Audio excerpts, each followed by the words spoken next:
el problema en el cual vamos a emplear tanto el factor geométrico como el factor de forma es el siguiente. Entonces yo te lo voy a dictar. Entonces, si quieren tomar allí pues este problema. Entonces, dos paredes muy grandes, paralelas. Dos paredes muy grandes, paralelas, están a una temperatura constante de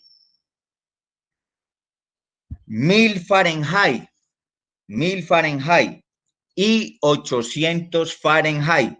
Nosotros tenemos la sigma en el sistema inglés, entonces aquí estamos hablando de 1000 Fahrenheit y 800 Fahrenheit respectivamente. Bueno, entonces son dos paredes muy grandes y son paredes paralelas. Bueno,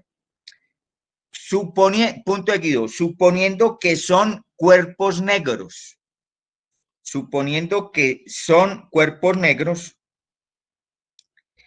determinar el calor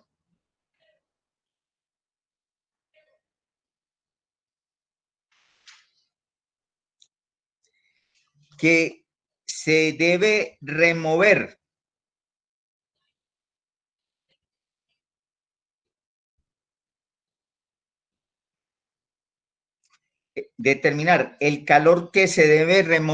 Cuando estamos hablando aquí del calor, entonces, como son dos paredes muy grandes, paralelas, entonces estamos haciendo referencia al flux de calor que se debe remover desde la pared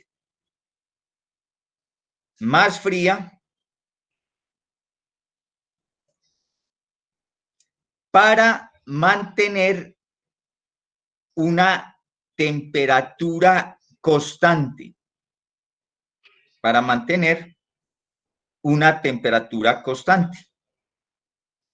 Bueno, hasta ahí entonces creo que no hay problema.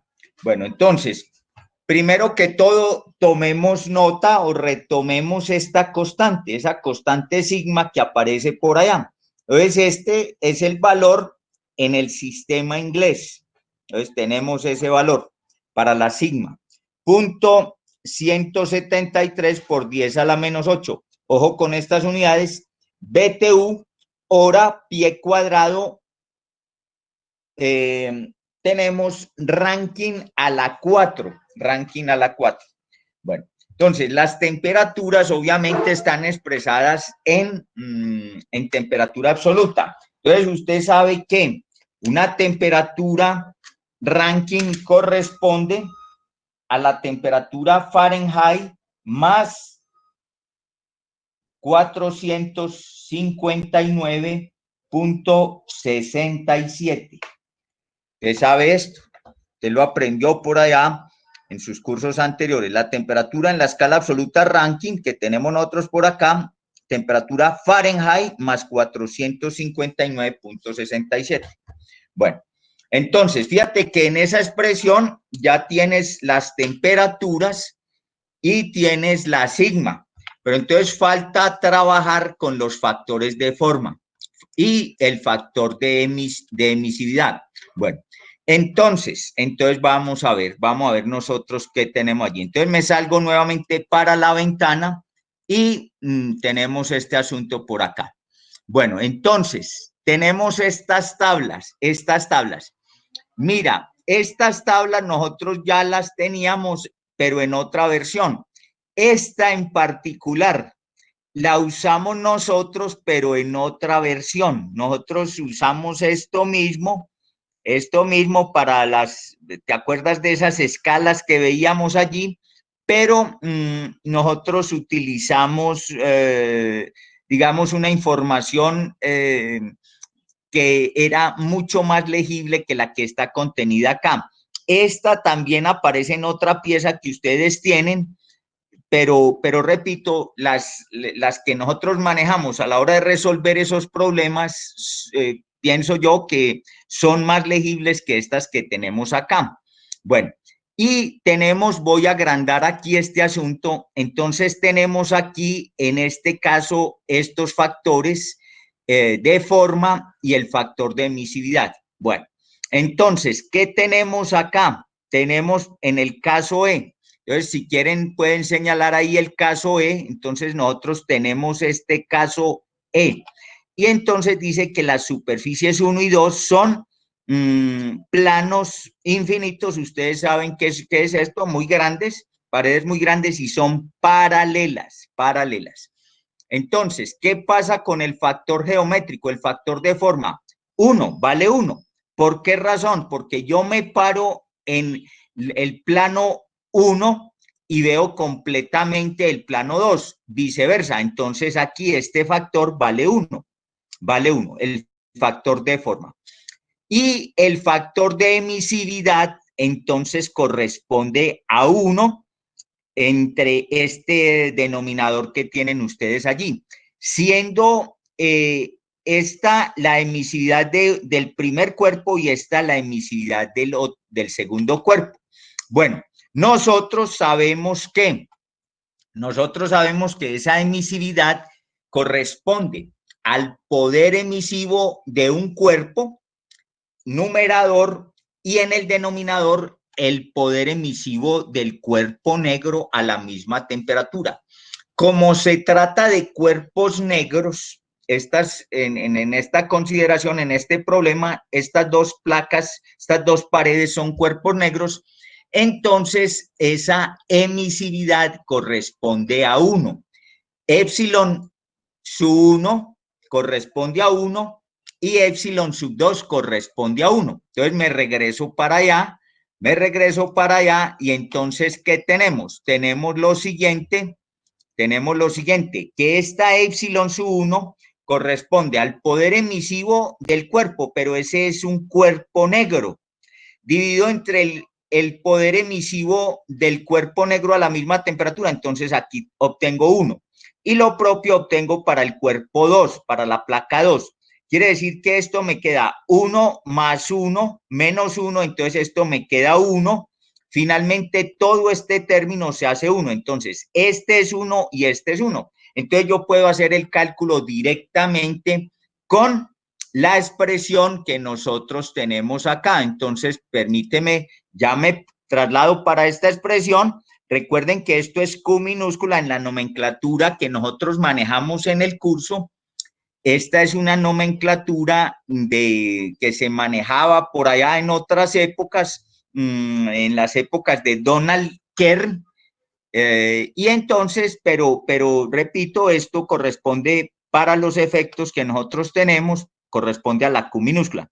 Luego aquí, esta la paso para el denominador, entonces me queda un flux. Este vale 1 y este vale 1. Ya tengo la sigma, ya la tomábamos acá, esta constante, y tengo esta diferencia de temperaturas, pero recuerden que esto está en temperaturas absolutas, en este caso en temperaturas absolutas del sistema inglés.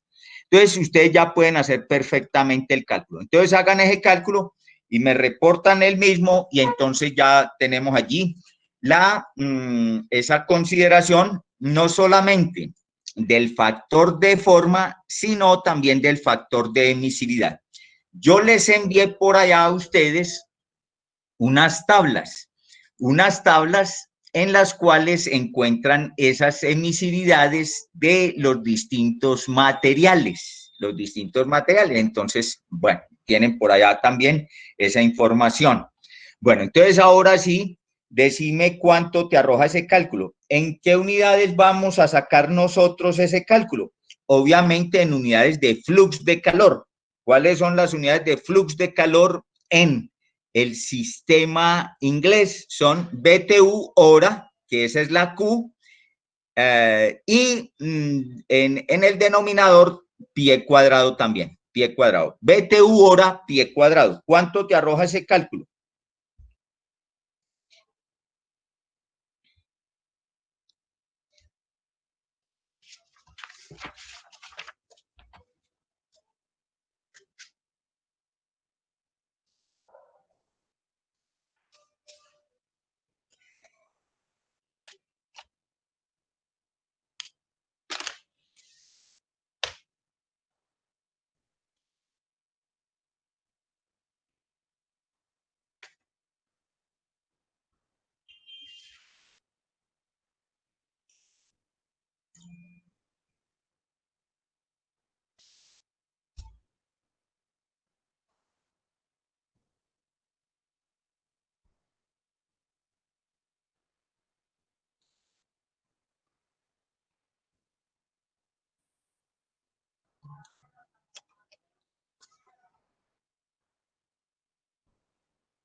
Bueno, ¿cuánto obtienen allí en ese cálculo? Oye, voy a apuntar aquí en la bitácora, hay 21 estudiantes en el día de hoy. Varios, algunos de ustedes, como les decía, me mandaron unos mensajes diciendo que no podían estar por acá en el día de hoy, pero entonces recuerden nuevamente, mañana en el horario de la clase tendremos el último quiz.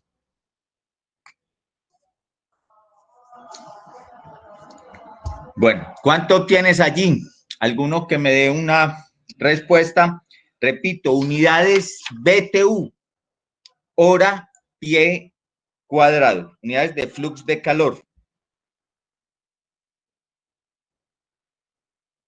Bueno, ¿cuánto obtienes, Estefanía?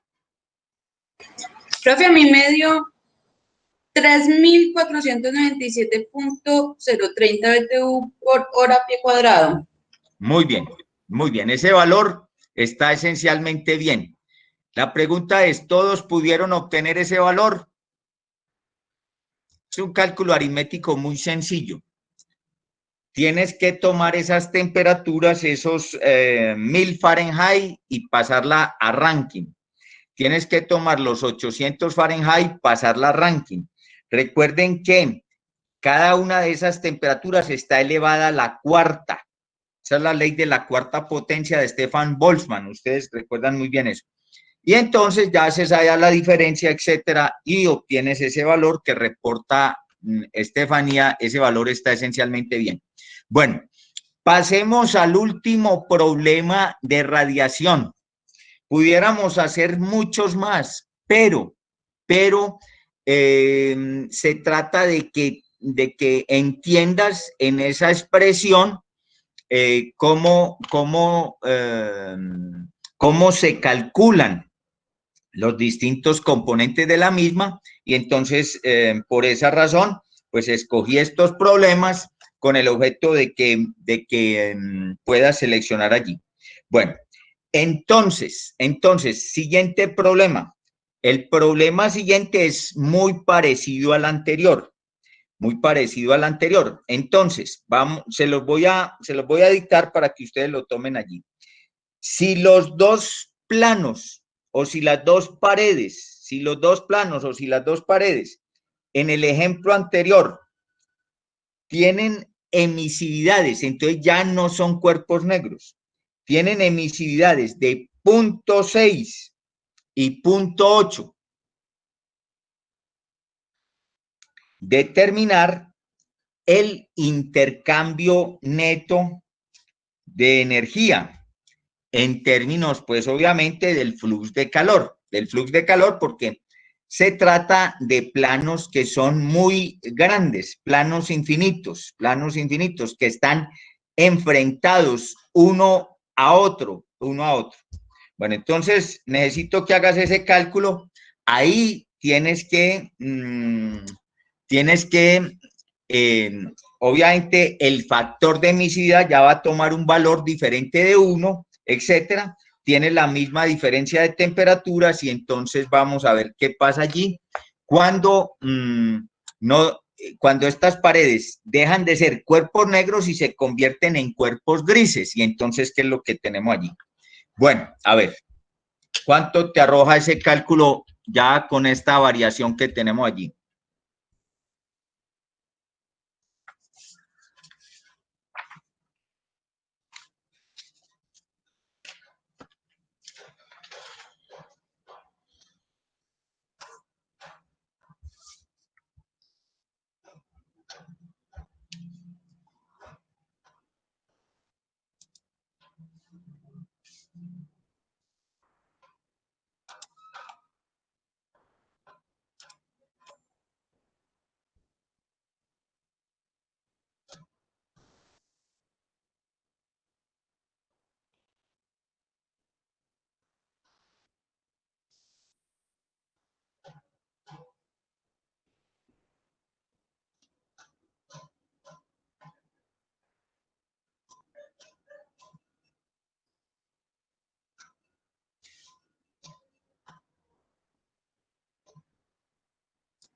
Bueno, entonces no me queda más remedio que volverle a preguntar a Estefa.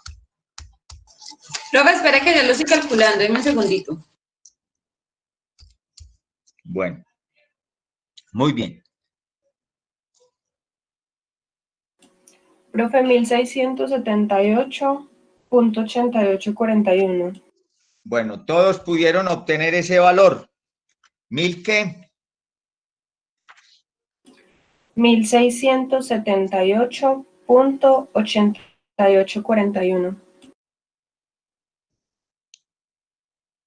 Vamos a ver otras respuestas. Vamos a ver otras respuestas. Profe, a mí me da 1824.7372. Sí, me gusta esta respuesta, me gusta esta respuesta. Alrededor de 1825. Me gusta esta respuesta. En la anterior, no sé dónde puedes tener por ahí alguna intoxicación en el cálculo. Oye, Estefa.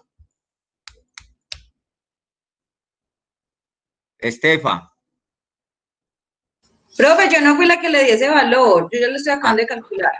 Perdóneme la vida. Entonces, ¿quién me reportó un valor por allí de 1600 Yo, profe. y pico? Bueno, entonces debe revisar allí porque ese cálculo tiene por allí alguna intoxicación. ¿Estamos? El valor correcto es este que reportó su compañera de alrededor de 1825. ¿Estamos? ¿Sí estamos o no estamos? Sí, profe. Bueno, jóvenes, entonces les cuento que pues es muy importante ya a estas alturas del trabajo, del curso, del semestre, del año, etcétera, etcétera, pues ir cerrando ventanas. La semana pasada abríamos la ventana de la radiación con el objeto de poder pues desarrollar los distintos componentes de la misma y ver unas aplicaciones prácticas que tenemos acá. En particular, pues insistíamos en los factores geométricos y en los factores de emisividad. Entonces, pienso que ya toda esa temática ya digamos, queda satisfecha en cuanto a su cubrimiento y yo abrí esa ventana con el objeto pues de que ustedes tuvieran esta última parte del curso, pues allí pudieran analizar esto detenidamente. En realidad, el objetivo que tenía al haber adelantado un poco esto consistía en que hoy hiciéramos el quiz, lo cual es perfectamente posible, pero repito, entonces recibí unas solicitudes de parte de varios compañeros de ustedes en el sentido de que tenían hoy otros asuntos pendientes y entonces ya les confirmo que a todos que el quiz lo hacemos mañana en el horario de la clase. Bueno, en ese momento, la semana pasada, pues me tocó por este tipo de explicaciones que estoy dando, me tocó suspender la parte final de los intercambiadores, es decir, aplazarla un poco. Y entonces, en esta última parte de la clase de hoy, a partir de este momento, entonces vamos a estar volviendo al tema de los intercambiadores, pero de una manera ya más, no vamos a hacer énfasis en los cálculos como sí lo hicimos en las clases anteriores. Ya vamos a ver otros documentos complementarios a todos esos cálculos que hacíamos por allí. ¿Me explico? Bueno, entonces yo voy a estar entrando y saliendo acá de esta pantalla, me voy para la ventana, etcétera, y vamos a empezar a recuperar esa parte tan importante, porque está, como hemos señalado, desde la primera parte del curso, pues estos equipos definitivamente son claves por allí en estas operaciones que nosotros tenemos en las industrias químicas. Bueno, entonces este asunto ya lo damos por terminado. Yo de una vez voy a despachar esto. Estas tablas también ya las damos entonces ya tenemos aquí una idea de cómo se utilizan, entonces voy a despachar eso de acá también, etcétera. Entonces ya salimos. Bueno, ¿y en dónde estamos? Estamos aquí en un paper que ustedes todos tienen. Entonces, estos asuntos son muy importantes a la hora de participar en las operaciones de producción, ¿en dónde? En una industria química. Bueno, entonces vamos a hablar aquí con calma acerca de estos intercambiadores de calor, ya habiendo hecho muchos cálculos, ya habiendo hablado del HSUI, del HSUO, del LMTD, todas esas cosas. Bueno, muy bien. Entonces, primera viñeta, ustedes la tienen allí. La ecuación básica que se usa para el diseño preliminar de un equipo de transferencia de calor es esta. Entonces, nosotros despejamos acá el área de transferencia de calor.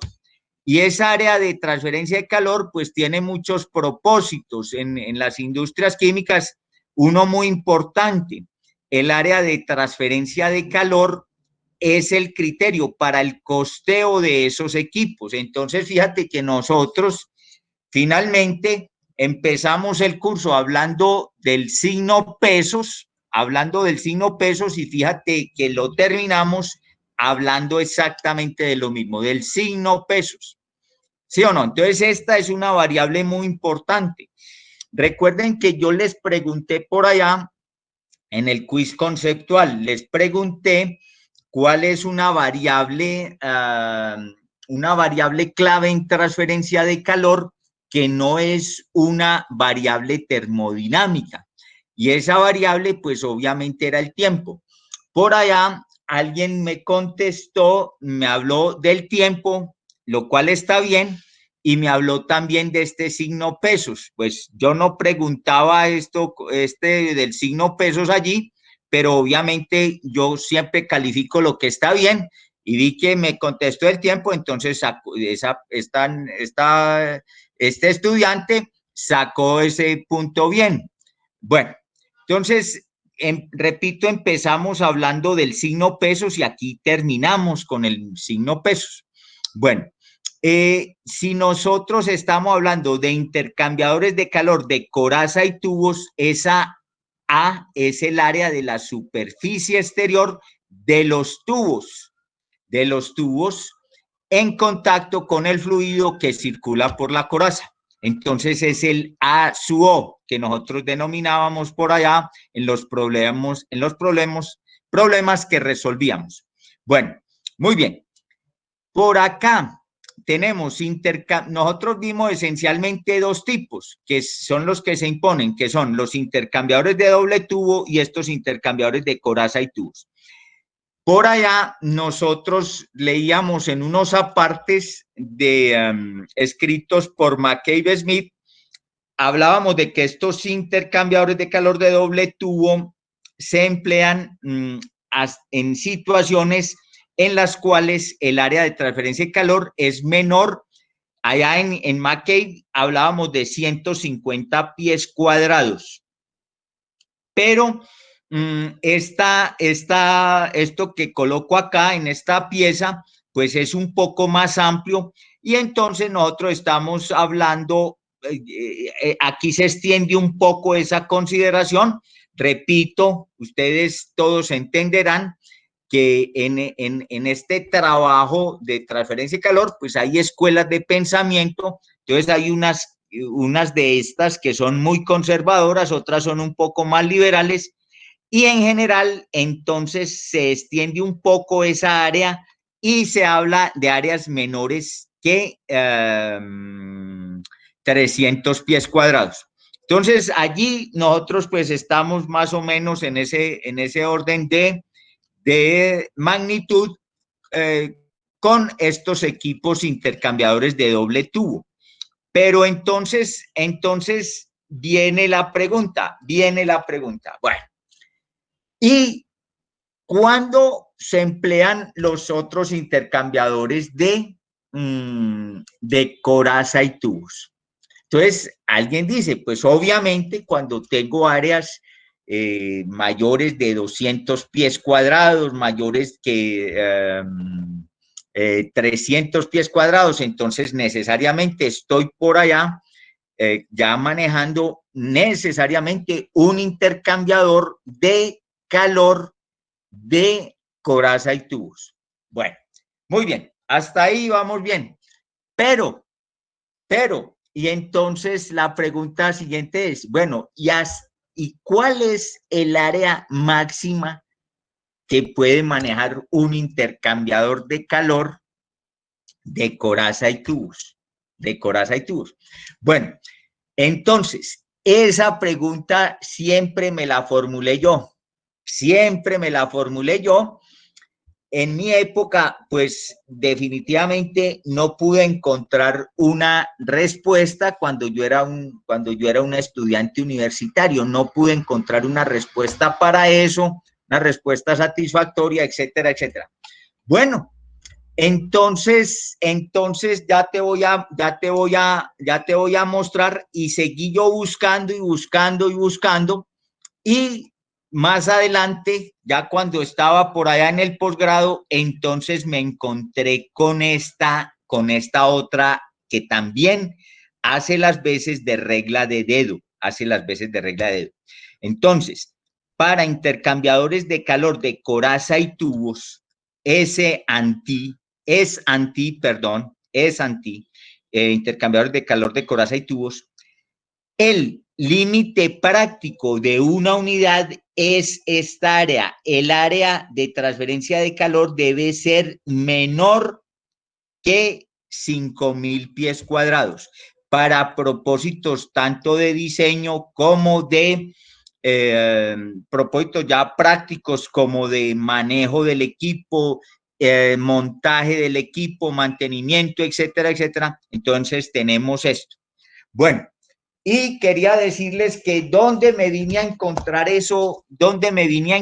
este valor. Entonces ese valor no aparece por allá fácilmente, no aparece fácilmente en la literatura técnica especializada de transferencia de calor.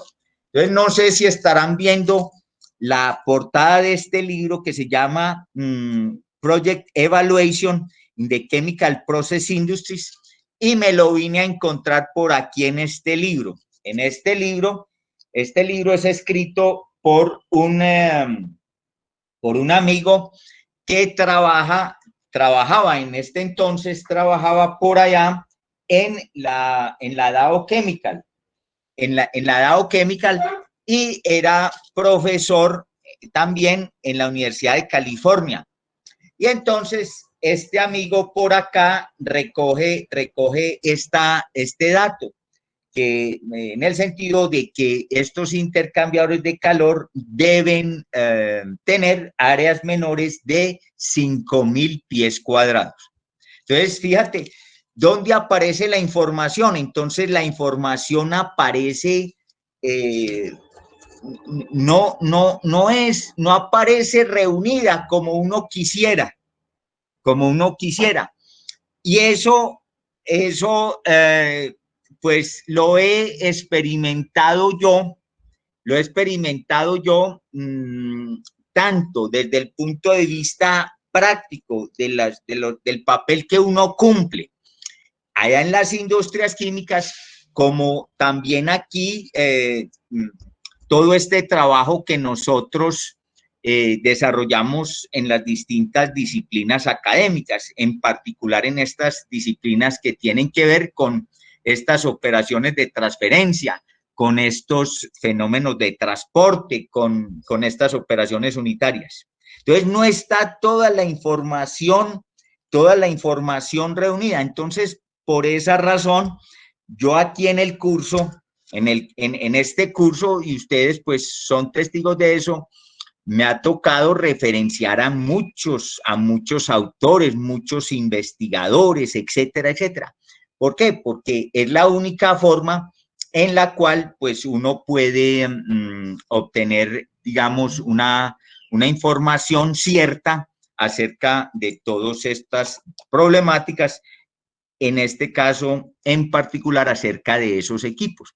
Bueno, pero finalmente pude obtener ese valor y entonces es el que aparece allí consignado en este paper que usted tiene allí, un paper. Lo bueno de este paper es que uno lo puede ver en cualquier momento del curso. Pues uno lo pudiera ver al inicio del tema de los intercambiadores, pero si nosotros lo vemos aquí al final, a manera de conclusión, pues nosotros entendemos perfectamente todos estos asuntos.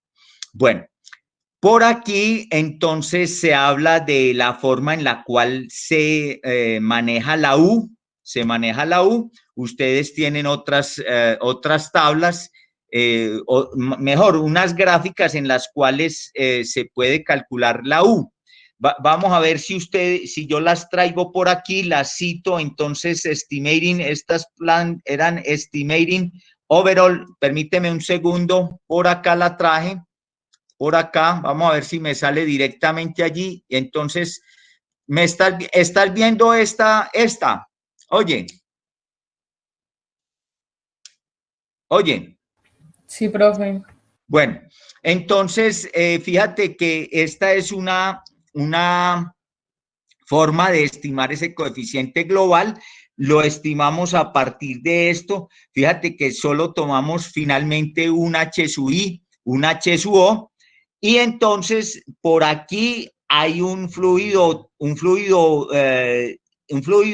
térmico. Ese fluido puede ser de calentamiento o de enfriamiento, y por aquí está el fluido de proceso. Entonces yo puedo, aquí hay familias de compuestos que yo puedo tener como fluidos de proceso, y por aquí también hay familias de estos fluidos que se presentan o que nosotros tenemos en las industrias químicas para calentar o para enfriar. Y entonces yo empalmo esto acá y en este cruce yo puedo estimar un coeficiente de ese estilo. Esto lo tienes aquí en el sistema inglés. Aquí está en el sistema inglés, aquí está en el sistema internacional, y por acá tienes otras tablas en las cuales, dependiendo de los líquidos que maneje, el fluido caliente y el fluido frío, entonces tienes por acá unos rangos para esas U. Por acá tiene esta tabla, ya la veíamos nosotros. Por acá tienes lo correspondiente a esos H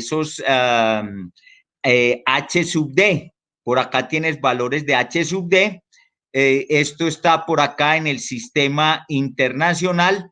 Por acá tienes unos valores de la U, dependiendo de los fluidos que estés manejando. También, entonces existe mucha información. Esta es otra tabla de H sub D, sistema inglés, sistema internacional. Por acá está la información básica que se debe tener para un intercambiador de calor. Bueno, entonces me devuelvo donde estaba a esto de los intercambiadores de calor. Bueno, luego pasamos al FT. Entonces, si nosotros tenemos contracorriente verdadera, este caso se los puse a ustedes en el problema sobre los intercambiadores, entonces FT vale 1. Vale 1. ¿Sí o no? Bueno, ¿y qué valores toma FT? FT, nosotros recuerden que este FT lo sacábamos por allá de estas cartas elaboradas, preparadas por Richard Thornton, Octave Levenspiel, etcétera, y nosotros leíamos este valor a partir de un valor de P y de un valor de R. etcétera. ¿Recuerdan esas curvas? Pero normalmente, ¿qué se conoce? Se conoce que FT, pues el valor máximo es 1 y el valor recomendado mínimo es 0.8. Entonces, cuando uno no tenga ninguna otra alternativa, pues entonces saca uno un valor promedio entre los anteriores y utiliza el valor de 0.9. Bueno, acá tenemos un caso particular de esto, es más orientado hacia la operación. Cuando nosotros tenemos aceites, entonces, ¿qué pasa con estos aceites? Es muy importante que ustedes conozcan esto desde el punto de vista operativo, porque, repito, uno de los énfasis en la carrera de química industrial consiste en la operación, en la parte de la operación de las plantas en producción en las industrias químicas. Entonces, aquí leemos, el aceite crudo puede taponar los tubos de un intercambiador. Y esa tendencia, mucho ojo con esto, por eso es que desde la primera clase nosotros hablábamos de que este fenómeno de transferencia de calor no está en el vacío. Esto está asociado y dependiendo de qué, de un fenómeno de transferencia de momentum de mecánica de fluidos. Entonces, si tenemos estos aceites, se pueden taponar esos tubos y la tendencia a formar depósitos se acelera. ¿Por qué? Por la baja velocidad. Baja velocidad. Tenemos, por eso es que nosotros trabajamos por acá en Reynolds altos, en los cuales pues no tengamos estos asuntos de baja velocidad, entre otras cosas, por este fenómeno aquí descrito. Otro, alta temperatura. Otro, estos líquidos que circulan por los intercambiadores, estos no están limpios, entonces contienen suciedad, contienen, pues pueden contener sales, etcétera. Y normalmente antes de que estos fluidos pasen al equipo de intercambio de calor, pues hay unos filtros, pero muchas veces esos filtros no son necesarios.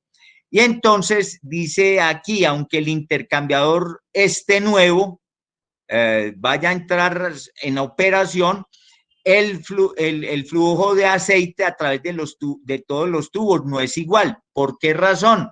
Porque ustedes saben que por dónde fluye un líquido, pues los líquidos cumplen la ley natural del menor esfuerzo, entonces estos se van por donde primero puedan irse, ustedes saben eso, y entonces se presentan diferencias de velocidades.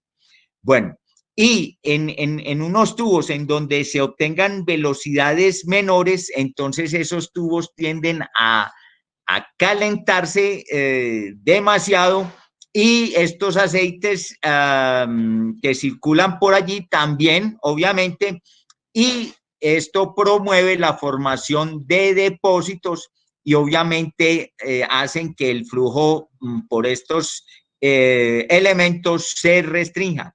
¿Qué es lo que pasa en un intercambiador que está en operación? Esto nosotros lo estudiamos por allá numéricamente. Nosotros tenemos que tenemos el tiempo cero, entonces el equipo está o bien nuevo o bien viene de mantenimiento y entonces está presentando muy buen coeficiente de transferencia de calor. Pero en la medida en que el tiempo avanza, ¿qué pasa? Que ese coeficiente de transferencia de calor se cae dramáticamente, por lo cual uno debe estar protegido con el área de transferencia de calor, que amortigüe esta caída en el coeficiente global de transferencia de calor. Esto es lo que ocurre. ¿Y qué pasa con el tiempo? Pues desde el punto de vista de la mecánica de fluidos, por la formación de todos estos depósitos, etcétera, entonces, ¿qué tenemos? Que la caída de presión a lo largo del equipo aumenta por la formación de todos esos depósitos. ¿Está claro o no está claro? Bueno, nosotros entonces, por estas razones mencionadas, siempre hablamos de la conveniencia de tener un flujo turbulento. Dice por acá, esta nota general dice lo siguiente: el flujo laminar es muy malo para la transferencia de calor. Después de la formación de depósitos que ya analizábamos anteriormente, es la segunda razón más importante para obtener bajos valores de U. El flujo laminar se causa por, bien, bajas velocidades o altas viscosidades. ¿Y qué son bajas velocidades? Bajas velocidades son velocidades menores a 2 y 3 pies por segundo. Velocidades que causan erosión en las superficies metálicas. El otro extremo son velocidades de este orden, de 10 a 12 pies por segundo. ¿Qué es una baja viscosidad de la que se menciona acá? Viscosidades entre 2 y 3 centipoises. Por ejemplo, nosotros tenemos que la viscosidad del agua que nosotros consumimos normalmente es de 1 centipoise. ¿Qué es una viscosidad alta? 50 centipoises. Entonces, la mejor forma de disminuir el efecto de flujo laminar consiste en colocar el fluido de más alta viscosidad. ¿En qué lado del intercambiador de coraza y tubos? En el lado coraza. Y el fluido que forma incrustaciones, que forma todos estos depósitos, etcétera, ¿por dónde debe circular? Debe circular por el lado tubos. ¿Por qué razón? Porque estos cabezales del intercambiador, recuerden ustedes, ya te voy a mostrar por acá, estos cabezales del intercambiador, esto se puede desmontar, se pueden desmontar y entonces yo tengo directamente acceso al banco de tubos, Y entonces en operaciones de mantenimiento yo utilizo cepillos de alambre con el objeto de remover mecánicamente esos depósitos que se forman en las paredes internas de esos tubos. Esto se puede remover. El otro cabezal también se puede remover, de tal manera, repito, que yo tengo acceso a los tubos para poder limpiarlos. Con cepillos de alambre puedo hacer esa tarea muy cuidadosamente. Entonces, un cepillo de esos está soldado a una varilla a un cilindro macizo de hierro. Y entonces yo puedo hacer la operación de limpieza mecánicamente. Y en la parte externa del equipo, ¿cómo se hace la operación de limpieza? O sea, hay que colocar una bomba externamente y un fluido desincrustante para que remueva estos depósitos que se forman en las paredes externas de los tubos y obviamente en la pared interna de la coraza. A propósito, aquí les voy a comentar un trabajo que nosotros hicimos. El intercambiador tenía aquí, esto termina en un flange, y entonces, pues, esta cabezal, pues, obviamente también tiene un flange, entonces esto viene aquí con tornillos en toda la circunferencia, con pernos. Entonces, estos cabezales, pues, es decir, no es que volumétricamente hablando ocupen un espacio muy grande, pero son muy pesados, son muy pesados. Entonces, ¿qué hicimos nosotros? Pues diseñamos un sistema tal que le colocamos a esto por acá unas bisagras. Y entonces con esas bisagras simplemente se aflojaban los pernos y el cabezal quedó girando, de manera que no había que hacer pues ese trabajo de desmontar eso tan pesado. Repito, volumétricamente el problema no es el problema volumétrico, sino el peso de ese elemento, es muy pesado. Entonces, se diseñó ese sistema de las bisagras y las operaciones de mantenimiento pues se facilitan de una manera tal que se tiene muy fácil acceso tanto al banco de tubos como al lado coraza para operaciones de mantenimiento. Bueno, entonces quería yo quería yo que ustedes tomaran nota de esto, de ese paper del cual ya estamos terminando, este paper que se llama Intercambiadores de Calor, y entonces ustedes ya tienen ahí unas ideas que son muy aplicables en las industrias químicas. Bueno, por acá tengo esta figura, vamos a ver esta figura. Entonces, esta es la figura 1.4. Esa figura es tomada por allá de unos autores que trabajan en control de procesos. Entonces, ¿cómo es que se hace en la práctica la operación de un intercambiador? Entonces, el equipo intercambiador de calor contiene una malla de control. Esto es lo que se denomina una malla de control. Una malla de control. Aquí tenemos un transmisor, por aquí tenemos un controlador y por acá tenemos un elemento final de control. Recuerden por acá, ya vamos a ver por acá esta lectura. Entonces, si quieren ustedes tomar la referencia, yo no sé si la incluí cuando les envié esta pieza al tablón. Esto es tomado por allá de unos autores en control de procesos. Esos autores son de apellido Luyven. Entonces, yo les voy a mostrar acá y ya regreso acá. Son estos autores Luyven. Son el padre y el hijo, Luyven y Luyven, padre e hijo, quienes escriben en este asunto de este control de procesos, Luyven y Luyven, padre e hijo. Bueno, muy bien.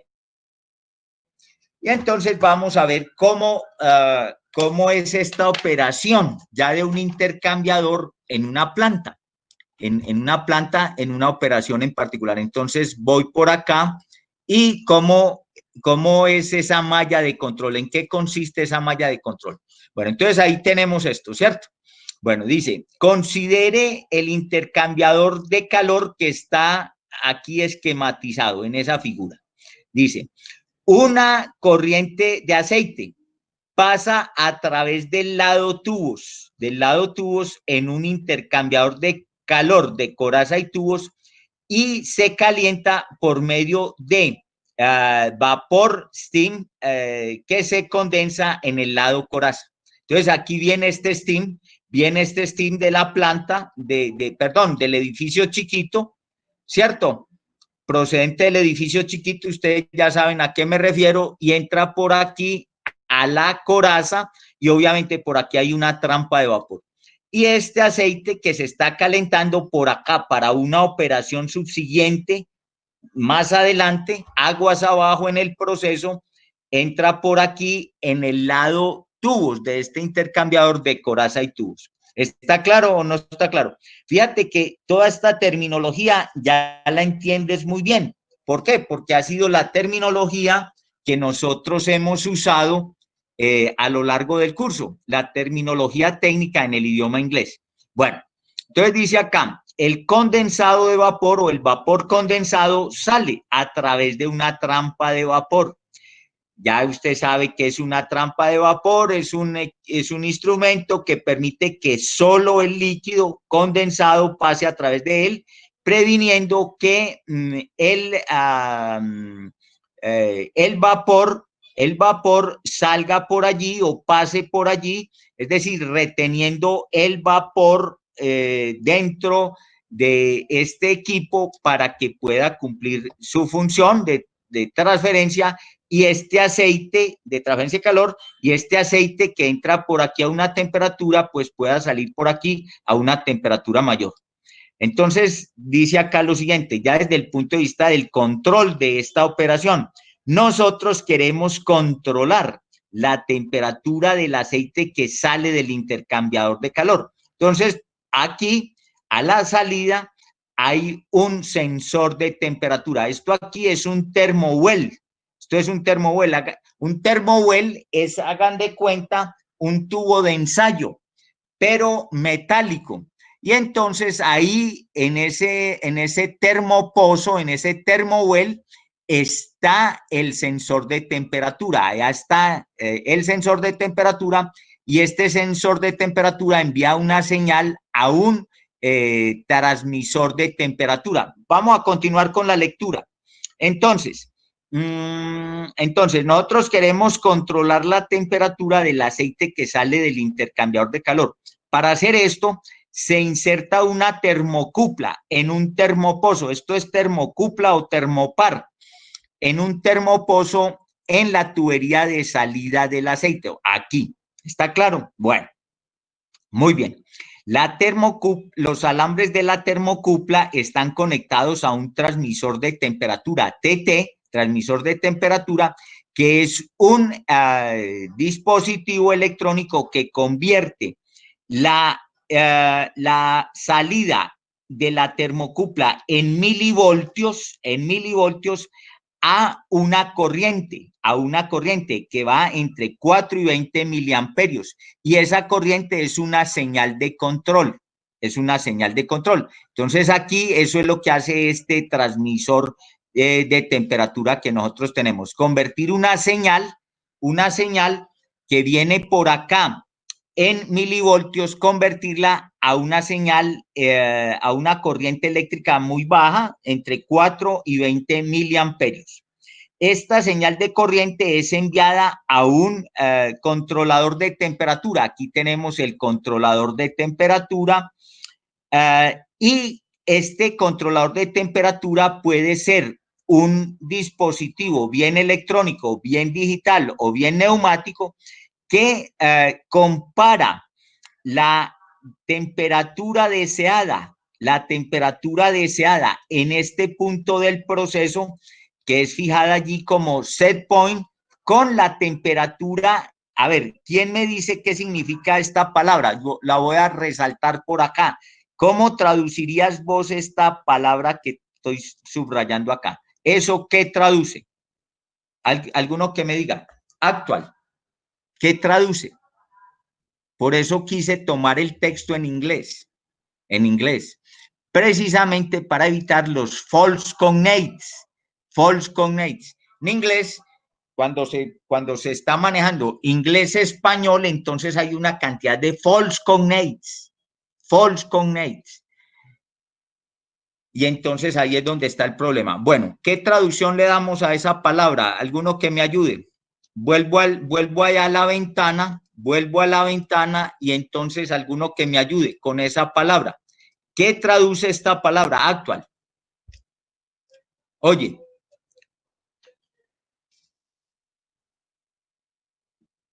¿Alguno que me dé una ayuda?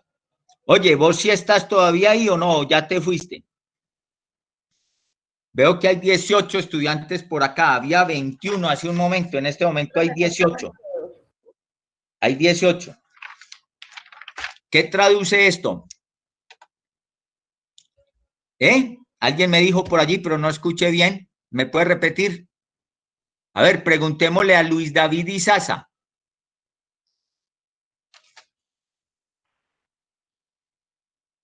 A ver, ¿dónde está Luis David Izaza? Oye.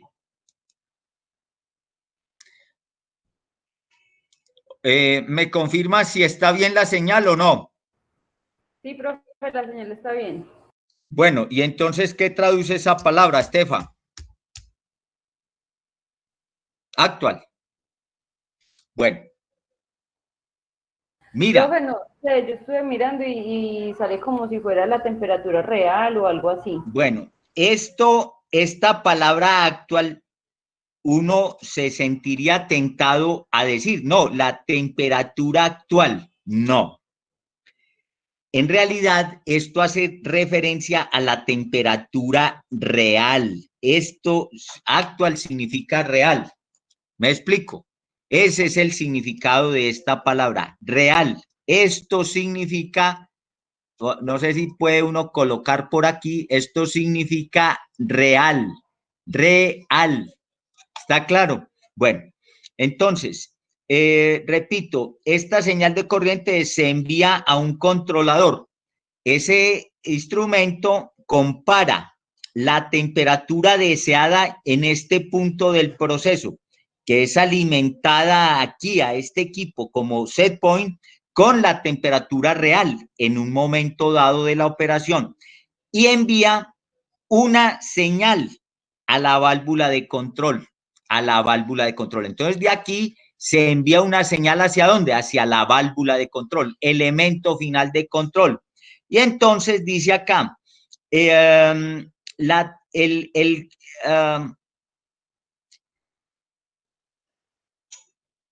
¿cuál señal se envía a la válvula de control? A la válvula de control se envía la siguiente señal. Si aquí se está censando una temperatura inferior a la temperatura deseada, a esta temperatura deseada que está acá matriculada en este dispositivo como el set point, entonces desde aquí, desde este controlador, se envía una señal a la válvula de control en el sentido de que ésta se abra. Y entonces esto da lugar a que una mayor cantidad de steam pase por acá. En caso contrario, si por acá se está censando una temperatura mayor a la temperatura deseada que está matriculada aquí en este dispositivo como set point, entonces se envía desde este controlador a la válvula de control una señal. ¿En qué sentido? En el sentido de que ésta se cierre ligeramente, y eso es lo que se hace allí. ¿Está claro? Eso es lo que se hace allí. Bueno, si estamos o no estamos, entonces fíjate que esto hace parte pues hace parte complementaria a la operación que cumplen estos equipos, complementándola con estas mallas de control que tenemos nosotros instaladas en la planta, Bueno, muy bien, entonces ya vamos para esa figura, ya salimos para allí. Bueno, tenemos por acá este asunto. Yo les envié también a ustedes este documento, guías prácticas para los sistemas de flujo. Y entonces usted me preguntará, bueno, pero es que estos son sistemas de flujo. Bueno, y entonces aquí yo nuevamente recalco lo siguiente. Mira, lo que decíamos al inicio del semestre, al inicio del curso, no hay transferencia de calor sin transferencia de momentum. Entonces, me parece muy importante que vos que vas el día de mañana para la parte de producción, para lo que tiene que ver con operaciones allí, en las operaciones de producción en general, en las industrias químicas, entonces vos tengas en cuenta todo este contenido de este trabajo. ¿Por qué razón? Pues porque como se menciona por aquí al inicio, fíjate que en la introducción dice que en el presente artículo se desarrollan algunos aspectos relacionados con el transporte de fluidos, los cuales no son normalmente abordados en los cursos universitarios, en razón de que estos cursos universitarios están más orientados hacia ¿qué? Hacia el diseño y o especificación de bombas, tuberías, accesorios y válvulas, que hacia la parte relacionada con ¿qué? Con el montaje, operación, mantenimiento y optimización de estos sistemas. Entonces, ¿qué aprendes en la universidad? Aprendes esto, aprendes a hablar de y a especificar equipos, bombas, tuberías, etcétera, pero muy poco aprendes acerca del montaje, operación, mantenimiento y optimización de estos sistemas. Entonces, este es el espíritu que se siguió en el desarrollo de este trabajo. Y aquí estamos hablando nosotros de los componentes más importantes de estos sistemas, ¿cuáles son? Las bombas. Entonces, por acá tenemos un apartado para las bombas. Por acá tenemos lo relacionado con las tuberías. Por acá más adelante tenemos relacionado, los accesorios, y finalmente se dan unas conclusiones. Entonces, este artículo te lo recomiendo porque, como se dice acá, este es esta pieza que ustedes tienen allí, es el resultado ¿de qué? De la experiencia de varios años obtenida por los autores en las industrias químicas. Pero esto no es solamente con ese background, con el background de las industrias químicas, sino también con la experiencia también de muy buenos años. ¿En dónde? En la docencia universitaria. Y por esta razón se aclaran algunos puntos relacionados con estos componentes y se señalan buenas prácticas que se deben tener en cuenta en la etapa preoperativa de cualquier sistema en el cual se manejen fluidos. Entonces, ¿por qué menciono en este momento en particular este artículo? Por una razón. Ahora me cambio para esta ventana acá, para esta otra pantalla. Por una razón, mira, algunos de esos puntos que están allí incluidos en ese artículo, nosotros los manejábamos en el laboratorio de los procesos cuando hacíamos por allá las operaciones de evaporación. Entonces manejábamos todos, pues no todos, pero algunos de esos componentes que están aquí en ese artículo. Y en el curso de la práctica, en el desarrollo de la misma, de evaporación, pues entonces señalábamos la importancia de todos esos puntos.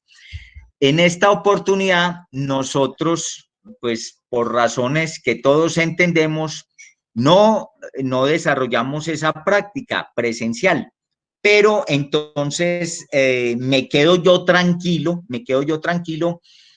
a partir del hecho de que vos contás con esa pieza y entonces ya eso lo podés leer y más importante que lo leas, etcétera, es que te sirva como punto de referencia para más adelante, cuando ya estés por allá en las industrias químicas, en trabajos de producción, en trabajos de operación, en las industrias químicas. ¿Me explico?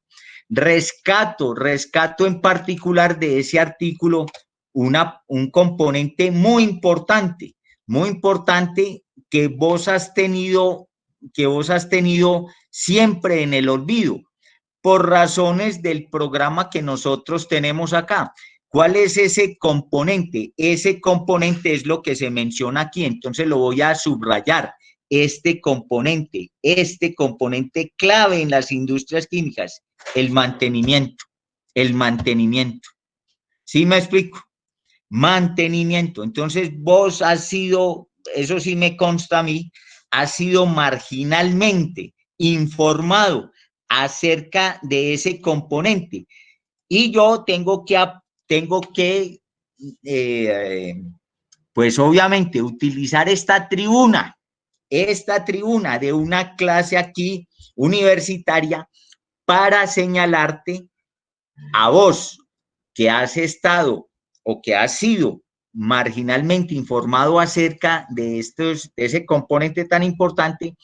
Yo te tengo que señalar que es un componente del día a día allá en las industrias químicas, porque yo entiendo que ustedes todos quieren el día de mañana llegar por allá a una planta, y entonces cuando lleguen allí, pues lleguen con más orientación, ¿Me explico o no me explico?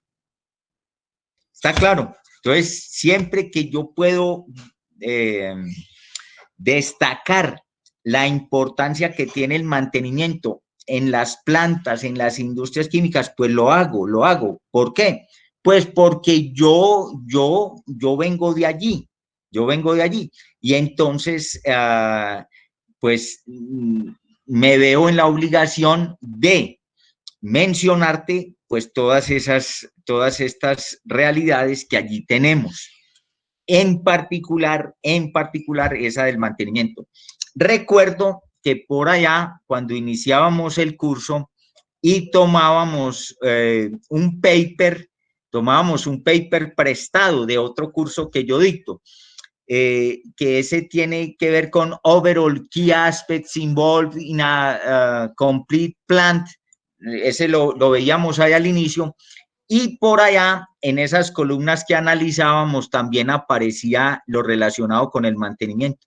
En ese momento, cuando nosotros estábamos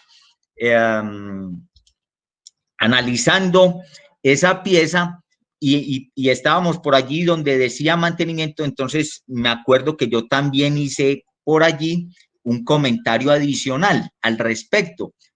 Repito, dada la importancia que tienen todas esas actividades. ¿Por qué razón hago tanto énfasis en esto? Porque usted, en mantenimiento, usted ¿a qué ha estado expuesto en su trabajo universitario? Pues yo resumo eso diciendo que vos simplemente terminás una práctica cualquiera, X, Y, Z, T, SPDF, ¿y qué haces? Pues vos te vas para la poseta del laboratorio y tenés allá todo ese glassware, ¿y qué haces? Y entonces coges un escobillón, ¿cierto? Y empezás a lavar toda esa vidriería. Eso es lo que haces. Y digamos que esa sea la única tarea de mantenimiento que haces, ¿o no? Hasta ahí, y hasta ahí. Pero nosotros estamos aquí en la zona del glassware. Eso es puro glassware. Pero nosotros en las industrias químicas, ese glassware ya no lo tenemos. Y entonces, ¿qué tenemos? Tenemos es el hardware.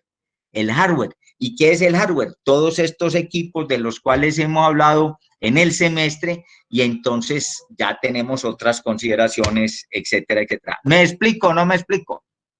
Bueno, muy bien. Bueno, voy a pasar por aquí a la parte, en la parte final, entonces voy a pasar por aquí a unas reglas de dedo, Entonces, fíjate que nosotros hemos visto a lo largo del semestre varias reglas de dedo. Por acá te voy a mostrar una regla de dedo. Que me tocó desarrollar a mí por necesidad. Vamos a ver si por acá la traje, vamos a ver si está por acá. Esta regla de dedo tiene que ver con ¿qué? Vamos a ver, esa regla de dedo tiene que ver con sistemas de flujo. Entonces vamos a ver si leemos acá. Ustedes tienen este paper, ese paper yo se los envié por allá. Bueno, entonces dice por acá reglas de dedo. Entonces dice aquí hay dos simples y rápidas reglas de dedo para determinar con muy buena exactitud los diámetros de tubería más económicos en sistemas que manejen líquidos y gases, siempre y cuando distancias en el interior de la planta sean consideradas y las cabezas aguas arriba sean lo suficientemente altas. Bueno, entonces, ¿qué tenemos nosotros acá? Tenemos esta regla de dedo. Esto es una regla de dedo, entonces permíteme, yo la señalo acá. Pero ustedes me dirán, pero es que esto es para mecánica de fluidos. Y yo le digo, sí, señor, pero no hay transferencia de calor sin transferencia de momento. Entonces, mira, esta regla es muy sencilla.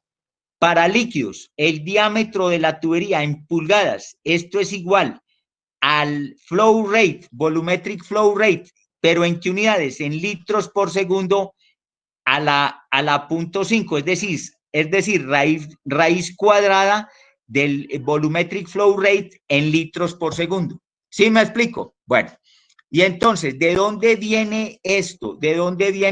Yo me voy a permitir decirte de dónde viene esto. ¿Cómo es que se obtiene una regla de dedo?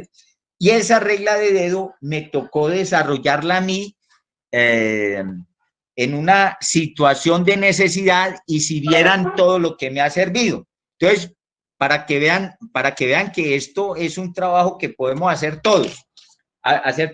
Bueno, entonces, mira. Entonces, ¿qué hice yo? Yo me fui a los libros de referencia.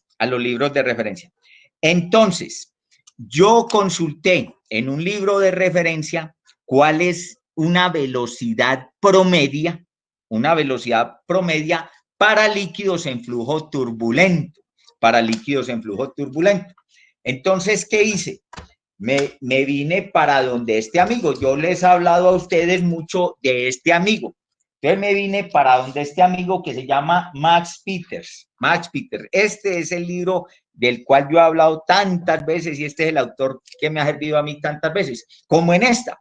Entonces, por acá hay una tabla en donde tenemos las velocidades en tuberías de acero en las plantas. Y entonces dice por acá la tabla para régimen turbulento, obviamente, que es lo que nosotros necesitamos en las plantas, dice que para un fluido que es agua o un fluido similar al agua, maneje velocidades razonables entre 3 y 10 pies por segundo. Eso ya lo teníamos en el otro artículo. En el de los intercambiadores, donde hablábamos que unas velocidades menores de 3 pies por segundo eran muy bajas y unas velocidades mayores que 10 pies por segundo pueden causar erosión en los componentes, en las paredes metálicas de esos tubos. Entonces, fíjate que aquí me recomiendan como una velocidad razonable para un fluido que es agua o un fluido similar al agua, en flujo turbulento, me recomiendan velocidades entre 3 y 10 pies por segundo. Entonces, ¿qué hice yo? Pues tomé esta regla. ¿Cuál es esta regla? Entonces, fíjate que ves la hoja y ¿qué haces? Y entonces haces, y eso es una regla de dedo, ¿o no? Entonces, la mitad. Entonces, ¿cuánto arroja 3 más 10 dividido entre 2? Entonces, arroja 6.5. Y yo digo, bueno, 6.5. Entonces, vamos a tomar esto. ¿Está claro? Bueno, entonces, ¿qué tenemos nosotros? Tenemos que ese B punto corresponde a la velocidad por el área, ¿sí o no? Velocidad por el área. Y ya tenemos esta velocidad. Entonces, esta velocidad ya está estimada. 6.5 pies por segundo. Repito, promedio aritmético. ¿Entre qué? Entre la mínima, que es 3, mínima recomendada, y máxima recomendada, que es 10 pies por segundo. En flujo turbulento, etcétera. Bueno, entonces tengo 6.5 pies por segundo. Tengo esto. Entonces, fíjate que es muy sencillo. Fíjate. Entonces, vamos a ver si reconocemos esto. Entonces, yo parto de 6.5 pies por segundo. 6.5 pies por segundo. ¿Está claro? Bueno, y multiplico por el área. El área es pi cuartos, ¿cierto? Multiplico aquí por pi cuartos del diámetro al cuadrado. ¿Sí o no? Diámetro al cuadrado. ¿Sí o no? Pero esto yo lo voy a expresar. Uno toma el diámetro de una tabla, ustedes que estuvimos manejando las tablas, y entonces ahí aparecen esos diámetros en pulgadas. Entonces esto me va a quedar si yo hago esta operación, esto me va a quedar en pulgadas cuadradas, ¿cierto? Tomando el diámetro de la tubería. Bueno, muy bien. Entonces, tengo que seguir en el otro renglón. Entonces, simplemente paso eso a pies. Entonces, me queda por acá un pie cuadrado que corresponde a 144 pulgadas cuadradas. ¿Está claro? ¿Sí o no? Bueno, y entonces te voy a pedir un favor. Para que vos también te conviertas en coautor de esto. Decime cuántos litros tiene un pie cúbico. Decime eso. Eso lo tienes ahí en los factores de conversión. Decime, ¿cuánto vale eso?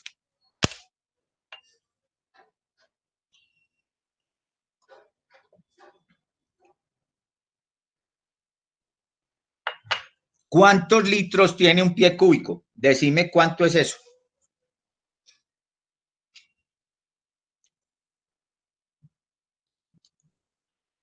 Profe, es 28.3168 litros.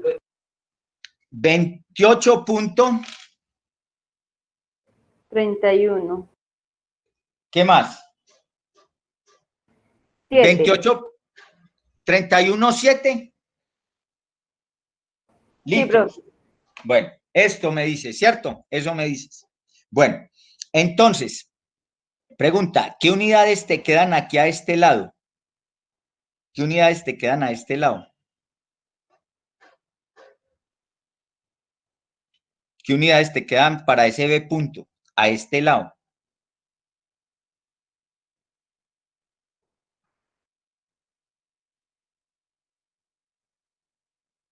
¿Qué unidades te quedan?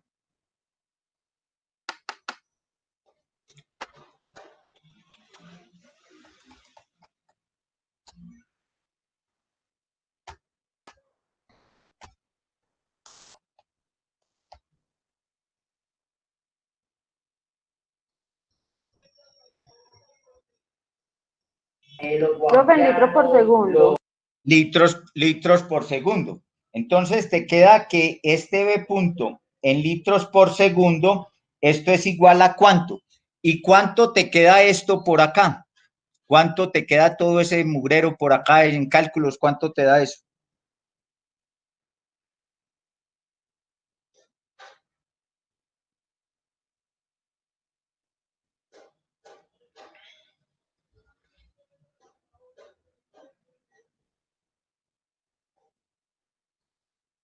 ¿Cuánto?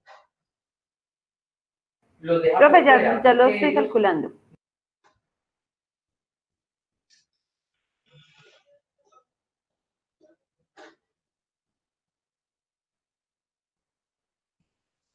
Fíjate que no es tan difícil, no es tan difícil hacer las cosas. Bueno, ¿cuánto te dio?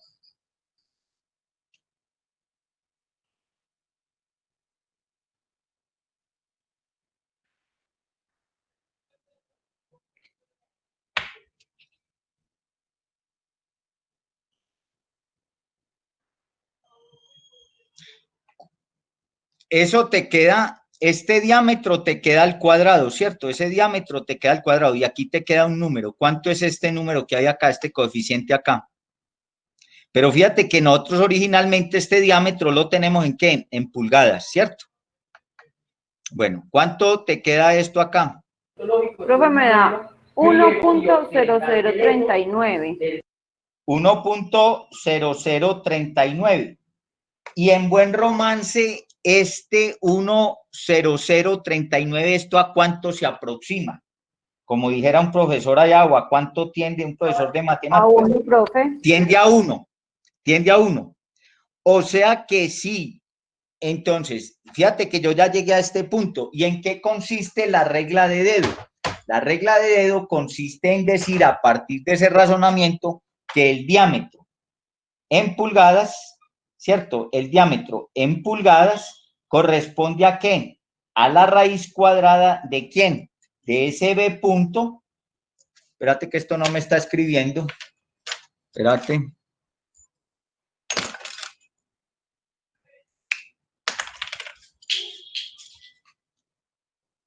El diámetro en pulgadas, a partir de ese punto en donde vamos, corresponde a la raíz cuadrada de ¿quién? De ese B punto, pero ¿en qué unidades? En litros por segundo. ¿Sí o no? Y esta es la regla de dedo. Esa es la regla de dedo. El diámetro en pulgadas es aproximadamente la raíz cuadrada de ¿quién? De ese volumetric flow rate, pero ¿en qué unidades? En litros por segundo. Y esa es la regla de dedo. ¿Sí me explico? Miren, tengo muchas historias del mundo real para contarles la utilidad que yo personalmente he derivado de esta reglita de dedo tan sencilla. ¿Está claro? A tal punto de que yo dije, pues esto, por acá hay otra para gases. Bueno, a tal punto de que yo dije, pues vamos a enviar esta contribución, ¿a dónde? A una revista que se llama la revista Hydrocarbon Processing. Espérate que esto no se puede, a ver si, bueno, a la revista Hydrocarbon Processing, y allí fue publicado estas reglas de dedo. ¿Qué es lo importante de publicar internacionalmente? Que fíjate que por acá está este amigo por allá en Houston, Texas. Por acá está este amigo, yo no sé, por acá está este amigo. Entonces, eso es lo importante, ¿cierto? Por acá está en Birmingham, Alabama. Entonces, uno queda inscrito en esas corrientes del conocimiento internacionales. Eso es lo importante de esto. Y si vieran la utilidad práctica de esta regla, pues eso lo podemos ver. Vamos a ver si por acá tengo este otro, creo que no lo tengo aquí, no lo tengo acá. Espérate, yo saco este de acá, este ya lo vimos, entonces lo saco de acá, permitime. Este también ya lo vimos, ¿cierto? Entonces, saco este de acá. Por aquí hay una mejor presentación de esto. ¿En dónde? Por aquí hay otro que se llama, vamos a ver si lo puedo obtener rápidamente. Permitidme un segundo.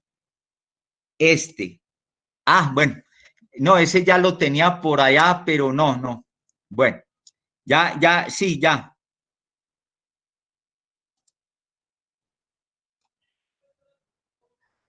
Oye, ¿estás viendo esto o no? Sí, profe, pero le estoy escuchando un poquito entrecortado. Bueno, pero aquí no me presenta señales pero ¿estás viendo este artículo? Sí, profe, el de las reglas de dedo. Bueno, entonces aquí en este artículo que ya fue publicado posteriormente en la revista de la universidad en Ciencia y Técnica, entonces aquí vuelve y se trae a colación ¿cierto? Esta regla de dedo que nosotros vemos acá. Y de la misma manera, pues aquí tenemos, por ejemplo, otras reglas de dedo en transferencia de calor. Esta fue la que nosotros utilizamos para el condensador del sistema de refrigeración, un caso que les coloqué a ustedes, etcétera, etcétera. Por acá tengo una regla de dedo en transferencia de masa. Por acá tengo unas reglas para el costeo de unos equipos, etcétera, etcétera. Entonces, fíjate que son temas todos estos que les pueden servir mucho a ustedes más adelante, y por esa razón, entonces, comento aquí este asunto de las reglas de dedo, porque voy a terminar esta sesión, pues, un poco más adelante, ya finalmente con unas reglas de dedo muy útiles relacionadas con los intercambiadores de calor. Permíteme, te muestro por acá otra. Entonces, permíteme a ver si está por acá. Bueno, entonces ya viste esta y la forma como es obtenida. Por acá tengo otra.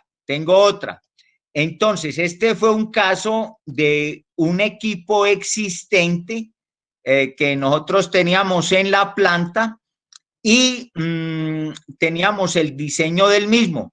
Y entonces se dio el caso de ver o de determinar si ese equipo si un equipo con ese mismo diseño podría ser utilizado en otra operación. Entonces, en ese momento, ¿qué me tocó hacer? Me tocó hacer esto que les describo aquí en ese artículo, y entonces, a partir de este procedimiento, en el caso al que me refiero, se pudo determinar que efectivamente un equipo que estaba desempeñando un papel en la transferencia de calor en un sistema, ese mismo diseño podría ser utilizado para otro que nosotros estábamos requiriendo en ese momento. Y entonces, a partir de eso, se escribió esta pieza, y también, ¿qué es lo importante? Que lo importante es que por acá están estos amigos del Canadá, por acá está este amigo de Texas, y por acá está este amigo. Entonces, fíjate que con esto lo que te quiero decir es que, pues, no es que seamos tan montañeros, ¿cierto? No es que seamos tan montañeros todos. Podemos salir también a esas corrientes del conocimiento internacional. Bueno, y ya para terminar por hoy, yo creo que hoy vamos a terminar un poco antes, entonces me voy a permitir pasarles a ustedes unas reglas de dedo ya en relación con estos equipos intercambiadores de calor. El tema de las reglas de dedo para mí ha sido, como pueden ver, ha sido muy útil y yo pues me he preocupado de tener acceso a unas reglas de dedo que sí funcionan, Recuerden ustedes, en el tema de la evaporación, nosotros no hubiéramos manejado el tema de la evaporación como lo hicimos si no hubiéramos contado con una buena guarnición de reglas de dedo. Entonces, este tema de las reglas de dedo, aquí lo pueden ver, estos son artículos completos que se publican en la literatura técnica especializada acerca de estas aproximaciones heurísticas que son siempre tan útiles en las plantas. Entonces, yo aquí, por ejemplo, en esta pieza, hablan acerca de reglas de dedo para equipos compresores, para transportadores, torres de enfriamiento, para molienda, para destilación y absorción, para secado de sólidos, etcétera, extracción, filtración, fluidización. Y llegamos al apartado de, no sé si lo alcances a ver por allí, al apartado por aquí de los intercambiadores de calor. Entonces, vamos a terminar esta última parte de la discusión con algunas de estas reglas que son muy útiles en estos equipos intercambiadores de calor. Bueno, entonces, ya yo creo que este es el último punto que vamos a analizar. Mañana, entonces, esencialmente, ¿qué es lo que tenemos en la hora de la clase? Tenemos programada la hora de la clase en 2 horas, pero entonces solo vamos a ocupar la primera parte de la misma para el quiz. De hecho, pues, como les comentaba, lo ideal era hacer el quiz directamente hoy y terminar hoy con todo. Pero entonces recibí unas solicitudes en particular de unas compañeras de ustedes, y entonces queda el quiz para mañana. Entonces, mañana tenemos una actividad única que es ¿cuál? El quiz. Y una vez terminemos el quiz, entonces ya terminamos allí con todo. ¿Está claro? Bueno, entonces vamos a ver algunas de estas reglas de dedo. Reglas de dedo. Bueno, entonces, miren, ¿recuerdan los tubos internos del intercambiador? Los tubos internos por allá del intercambiador. Bueno, miren, en muy buena parte de los casos, entonces hablemos de eso, en muy buena parte de los casos, esos tubos internos son tubos de un diámetro de 3/4 de pulgada o de, recuerden que esto es BWG, esto es pared delgada. Entonces, eso es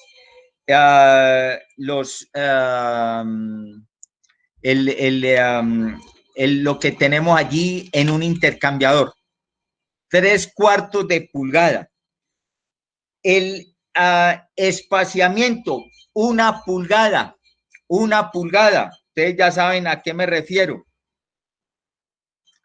Y unas longitudes de estos elementos de 16 pies. 16 pies. Eso es lo que tenemos nosotros.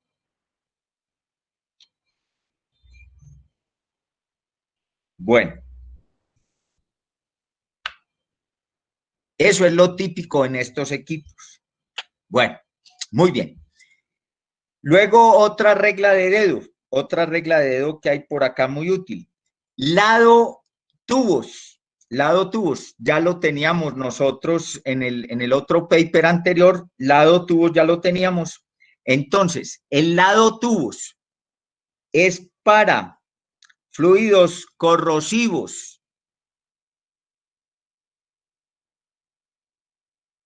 Fluidos corrosivos, coma, fluidos que forman depósitos de suciedades y o incrustaciones.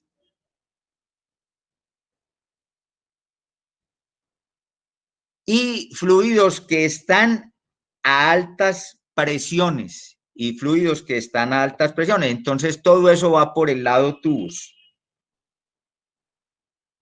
Todo eso va por el lado tubos. Bueno, lado tubos. Lado coraza. Lado coraza. El lado coraza lo tenemos nosotros para fluidos viscosos. Entonces, fluido viscoso se va para la coraza. Y para fluidos que se condensan, lo veíamos en el ejemplo, en la figura anterior, en donde teníamos una malla de control. Fluidos que se condensan, entonces, lado coraza. Bueno, son reglas generales, entonces ya uno tiene unas ideas al respecto. Bueno, pues tengo que contarles y por qué insisto yo tanto en estos asuntos, porque yo fui a trabajar a las industrias químicas y yo me desempeñé en las industrias químicas por espacio de muchos años, antes de venir a la universidad como profesor universitario.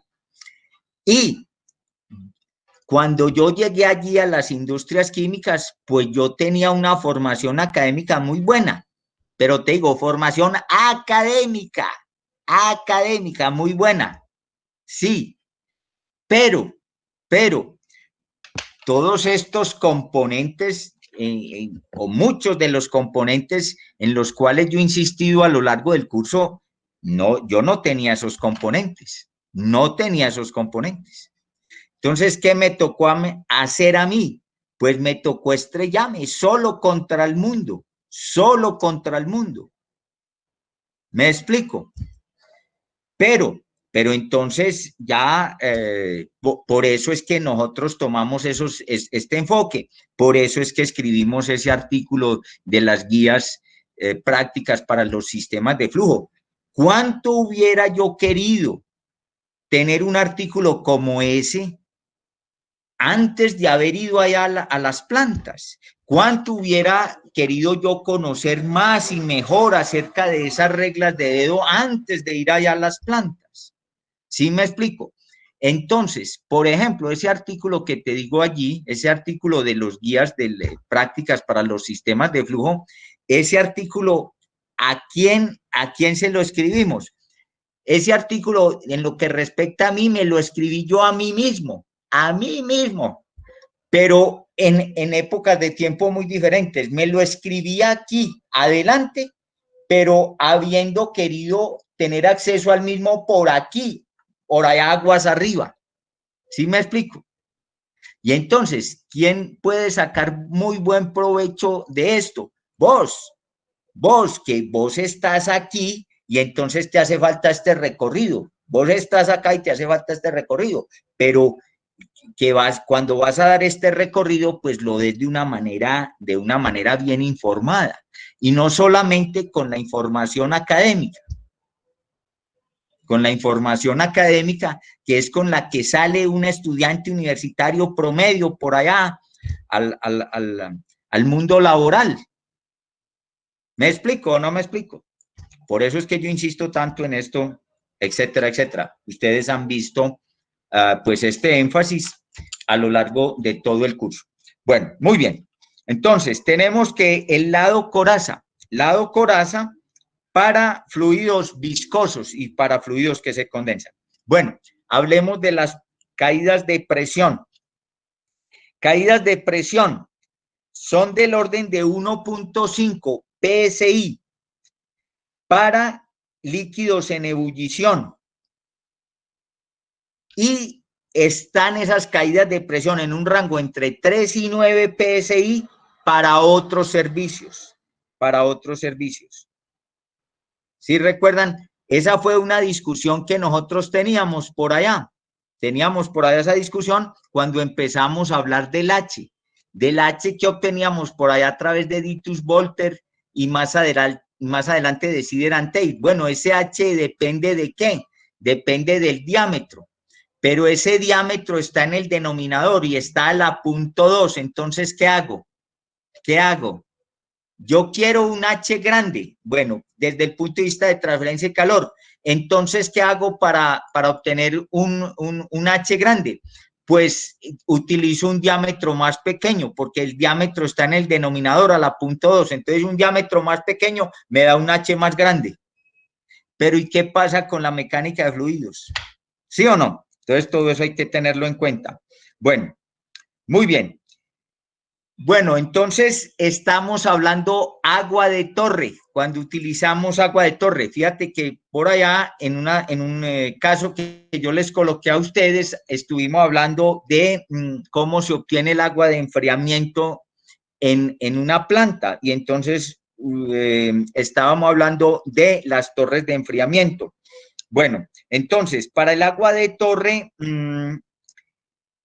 la temperatura de mínima 90 Fahrenheit. 90 Fahrenheit.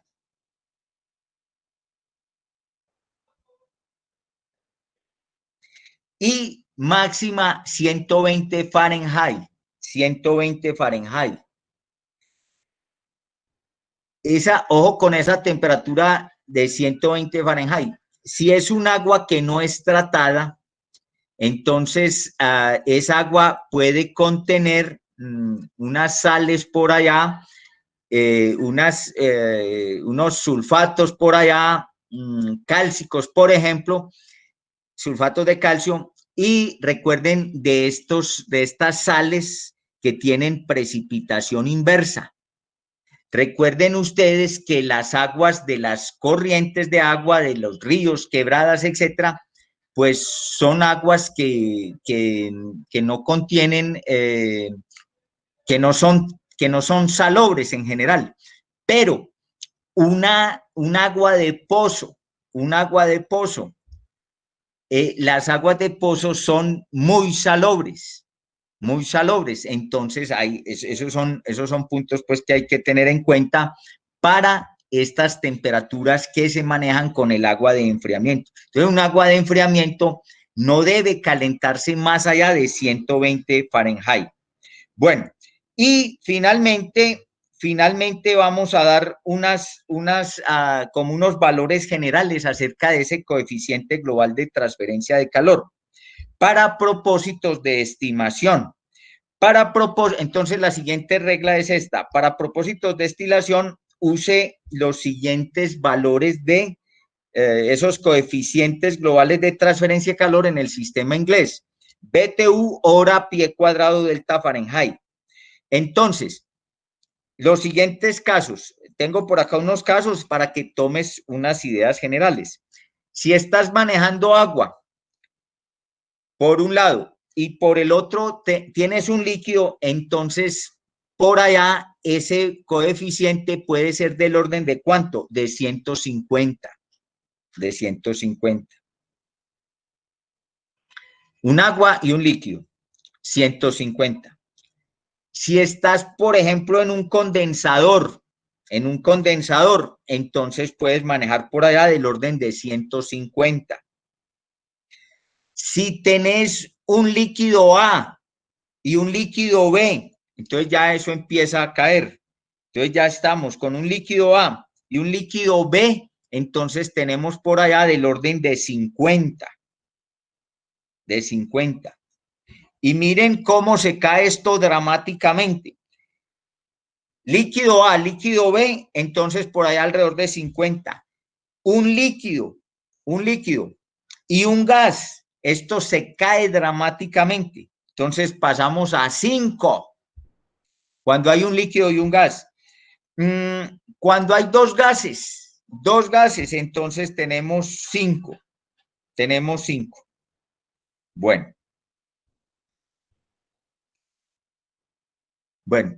Y por acá, entonces, una tercera versión. Entonces, fíjate que tenemos 2 versiones hasta el momento sobre los intercambiadores de doble tubo. Tenemos una dada por McKay Smith hasta 150 pies cuadrados. En el paper anterior veíamos por allá hasta 300 pies cuadrados con doble tubo.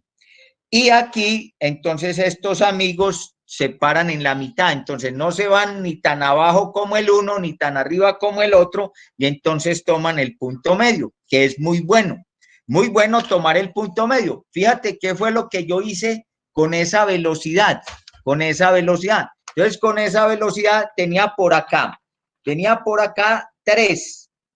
¿Cuánto era? Era 3 y por el otro lado era 10. Entonces, entre 3 y 10. Y entonces, ¿qué hice yo? Pues la mitad. Y entonces trabajé con eso, con muy buen resultado. Fíjate que trabajando con eso, fíjate que todo este coeficiente de por acá, esto se vuelve 1. Entonces, uno tiene una correlación directa entre la rata de flujo volumétrico y el diámetro en pulgadas. Pero la rata de flujo volumétrico, para que esto dé 1, entonces tiene uno que buscarle la manera y entonces ya esto tiene que estar en litros por segundo. Lo que pasa es que nosotros en las industrias químicas no manejamos litros por segundo, usted lo sabe, nosotros manejamos galones por minuto, pero yo en cualquier momento puedo hacer un cálculo muy rápido y pasar esos galones por minutos a litros por segundo y ya situarme en este escenario, Bueno, muy bien. Estamos por acá en los intercambiadores de tubos concéntricos, de doble tubo. Entonces, estos amigos dicen que estos se utilizan para, con áreas de transferencia de calor entre 100 y 200 pies cuadrados. 100 y 200 pies cuadrados. Entonces, fíjate que ya ahí tenemos como un punto intermedio entre esas 2 versiones anteriores. Bueno, ¿y qué más tenemos acá? Pues repito, aquí existen una cantidad de reglas de dedo. Continúo por acá para las bombas, para refrigeración, etcétera, etcétera, etcétera. Y entonces, pues finalmente el mensaje que les doy es que es muy importante estar orientado y estar bien orientado y saber cuándo se pueden aplicar estas reglas de dedo que lo colocan a uno muy cerca, de una respuesta rápida y correcta y que finalmente y practicable allí en las industrias químicas. Bueno, entonces estuve revisando esos documentos acerca de los intercambiadores de calor. Permíteme yo invoco uno último que tengo por acá, a ver si lo encuentro rápido. Y ya y entonces, a ver, no, pero es que no lo sitúo aquí rápidamente. A ver dónde estará, pues, ¿qué se me hizo? Bueno, ya lo situé por acá. Y entonces, aquí en este último paper te hablo sobre asuntos prácticos, en realidad, en relación, con la transferencia de calor. Por acá tenemos esta formación de capas en esas paredes de los tubos. Entonces, este es un punto. Aquí tenemos, estos son depósitos de suciedad, estos son incrustaciones. Aquí está la forma en la cual se hace la limpieza de estos equipos intercambiadores de calor. Por acá tenemos esto que ya habíamos nosotros, ¿cierto? De lo cual nosotros ya habíamos mencionado. Por acá tenemos lo relacionado con el aislamiento, Y al final, ¿qué tienen ustedes? Tienen ustedes unos aspectos relacionados con la operación de estos equipos de transferencia de calor. Uno de estos equipos de transferencia de calor. Y entonces es muy importante todo esto que se dice acá, en particular esto que vamos a analizar ya en la última parte de esta clase. Dice, la mayor parte de las dificultades en la operación con intercambiadores de calor se presentan cuando se presentan al arranque del equipo startup o cuando el equipo está entrando en operación startup o cuando está saliendo de operación.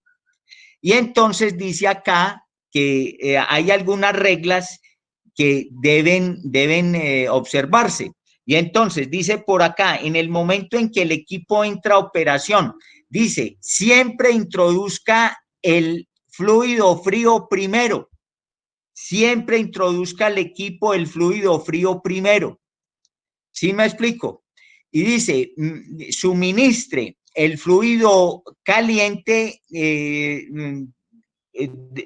pues no bruscamente, sino todo lo contrario, despaciosamente, hasta que la unidad alcance las condiciones de operación. Pero entonces esto es muy importante. Siempre introduzca el fluido frío primero.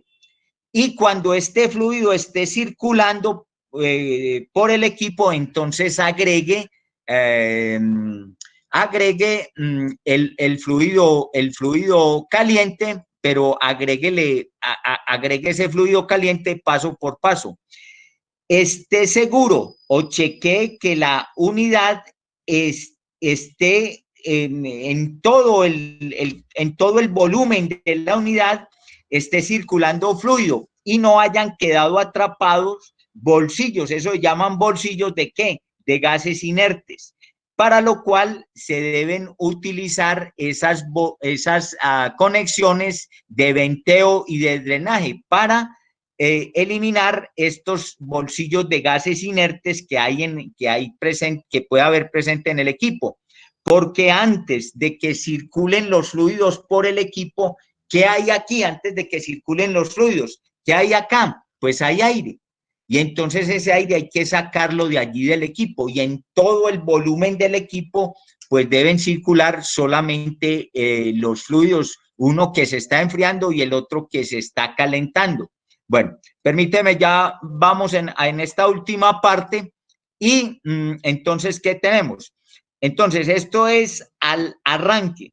Cuando el equipo está saliendo de operación, entonces dice, saque de operación el fluido caliente primero, pero no permita que el equipo se enfríe muy rápidamente. Drene los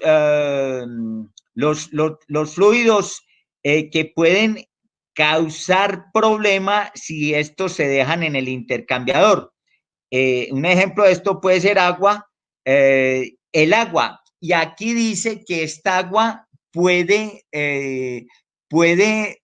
la temperatura del agua puede caer y se puede congelar el agua. Esto no pasa en nuestro medio colombiano. Pero en países donde hay estaciones, si dentro del equipo queda agua, y entonces, ¿qué pasa? Pues que en invierno vienen las bajas temperaturas y esa agua se congela, Y entonces, ¿qué pasa cuando se congela esa agua? Ustedes saben que el volumen que ocupa el sólido es mucho mayor que el volumen que ocupa el líquido, ¿sí o no? Y entonces se empieza a congelar y eso no respeta,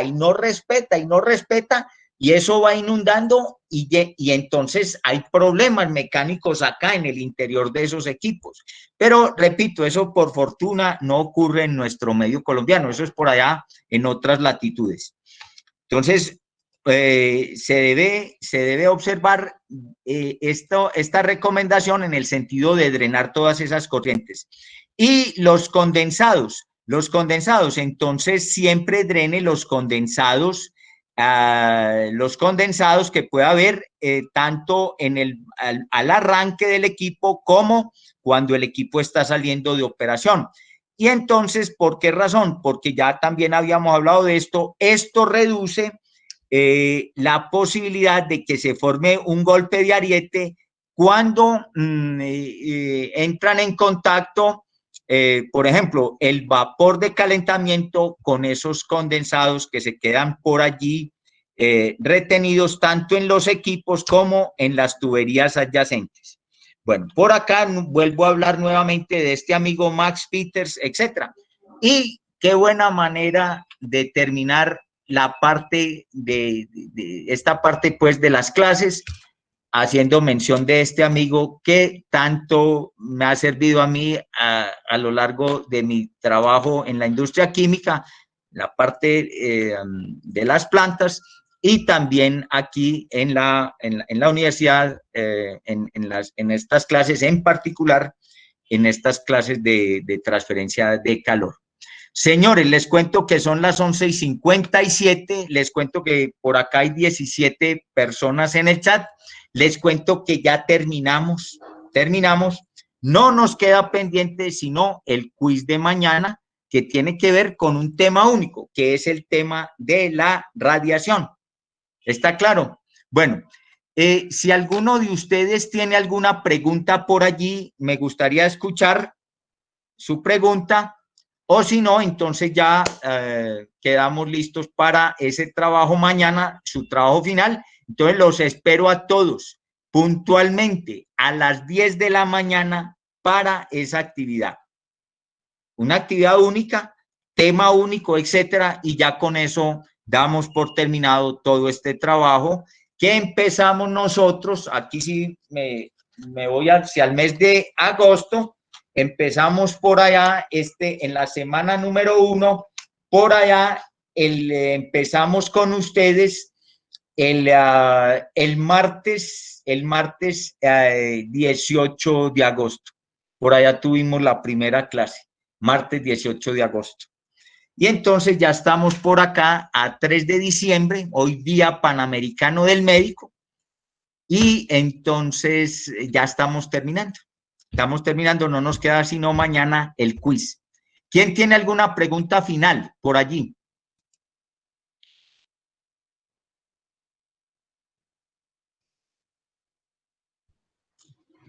¿Quién tiene alguna pregunta final? No, profe. Bueno, entonces, repito por última vez, mañana tenemos el quiz, lo tenemos a las 10 de la mañana, 10:00, tenemos el quiz, tema único, radiación, el último quiz. Ese quiz tiene un peso del 10% en su calificación. Los dos quizzes anteriores, cada uno también con el peso del 10%. Uno en el cual presentaste un trabajo sobre intercambiadores y otro en el cual presentaste la parte conceptual. Estos ya te fueron reportados. Y entonces solo quedamos pendientes de este último trabajo. ¿Estamos? Bueno, señores, veo que ustedes no tienen más preguntas. Entonces yo me despido de todos ustedes y nos vemos mañana, si Dios quiere, a las 10 en punto para esa última actividad, y estamos terminando los trabajos correspondientes a este curso. Profe, muchas gracias. Nos vemos mañana. Bueno, muy bien. Nos vemos mañana. Entonces yo me despido de todos ustedes.